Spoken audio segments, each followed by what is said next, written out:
جان میرا گلا بہت خراب ہے، اگر آپ لوگ شور کرو گے تو بات نہیں سمجھ گے. خاموش ہو جائے سب، خاموش. آپ خاموش ہو جاؤ، میرا گلا پہلے خراب ہے اور بات نہیں سمجھ گے. سب سے پہلے تو میں آپ سب سے گزارش کروں گا کہ جتنے بھی لوگ یہ جو ہمارا دھرنا ہے اس کے اندر شہید ہوئے ہیں، چاہے وہ ہمارے لوگ ہیں اور چاہے وہ ہماری فوٹرز کے لوگ ہیں، ان کے لیے دعا کر لیں، اور جو زخمی ہیں ان کی صحت یابی کے لیے سب دعا کر لیں.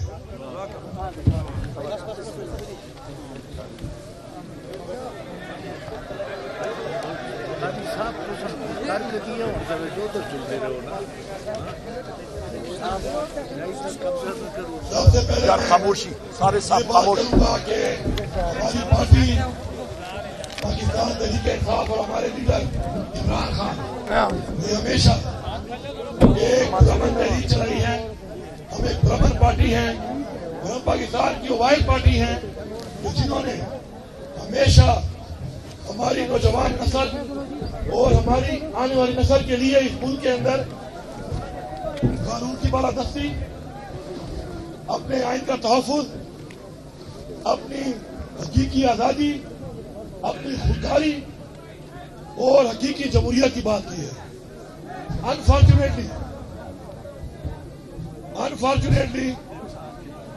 پچھلے 2.5 سال سے ہماری پارٹی کے ساتھ ایک فسادیت، ایک جبر، ایک ظلم، جس کے اندر ہماری چادر اور چار دیواری کی عزت کو پامال کیا گیا، ہمارے پہ جیلی پرچے کاٹے گئے، ہمارا مینڈیٹ چوری کیا گیا، ہمارا لیڈر آج جیل میں ہے، ہماری لیڈر کی بیوی اس کو ناجائز جیل میں ڈالا گیا، ہماری پارٹی کے لیڈران، ہمارے ورکران، ایون ہمارے ووٹر سنگھ کو تشدد کا نشانہ بنایا گیا.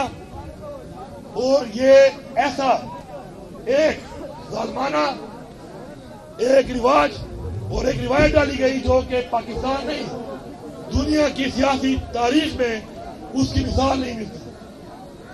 پھر بھی ہم پرامن ہو کر اپنے حق کی بات کر رہے ہیں، اپنے جائز حقوق کی بات کر رہے ہیں، اور ہمیں نہ تو جب بھی ہم جلسہ کرنے کی بات کرتے ہیں ہمیں جلسے کی اجازت نہیں ملتی، جب بھی ہم پرامن پروٹیسٹ کی بات کرتے ہیں ہمیں اجازت نہیں ملتی، اور جب ہم عدالتوں میں انصاف کے لیے جاتے ہیں تو نہ ہمیں عدالتوں سے انصاف مل رہا ہے، اور نہ ہی اسمبلی کا وہ فلور، اس کا جو پارلیمان کا تقدس ہے، نہ ہی اس کا اس ملک پہ کوئی احترام رہ گیا ہے. اب ہمارے پاس کیا چائس ہے؟ ہمارے پاس ایک ہی چائس ہے کہ جلسے کی اجازت نہ ملے تو ہم جا کے کوئی پروٹیسٹ کر کے اپنا ایک بیانیہ دیں. اب وہ بھائی یہ نہیں بیٹھیں گے، بھائی نہیں بیٹھیں گے، چھوڑ دو اس بات کو، اب نہیں بیٹھ رہے، وہ چھوڑ دو نا یار، آواز آ رہی ہے نا، نہیں بیٹھ رہے، تم کہہ رہے بیٹھ جاؤ بیٹھ جاؤ، نہیں بیٹھ رہے. اب بات یہ ہے کہ ہم لوگوں نے اس سے پہلے جب جلسے کا اعلان کیا اسلام آباد میں ہمارے پہ فسائیت کی گئی، پھر ہم نے پرامن جو ایک کال دی، میں یہ ریپیٹ کر رہا ہوں، پرامن بارہا میں نے اپنی بات میں کہا، عمران خان نے کہا کہ ہم ڈی چوک جائیں گے، پرامن طریقے سے جائیں گے، اور پرامن طریقے سے ڈی چوک سے آگے ہم نے نہیں جانا. وہ ایریا جہاں پر اجازت نہیں ہے، جہاں پہ خان صاحب کا اشتہار ہے، یہ کال خان صاحب نے دی، اور خان صاحب نے اس اشتہار سے دی کہ یہ دھرنا جاری رہے گا، اس وقت تک جاری رہے گا جب تک میں کال آف نہیں کروں گا. تو پہلی بات تو یہ ہے پورے پاکستان کی عوام کو کہ دھرنا جاری ہے. اپنی ان ڈیمانڈوں کے ساتھ زندہ باد، زندہ باد.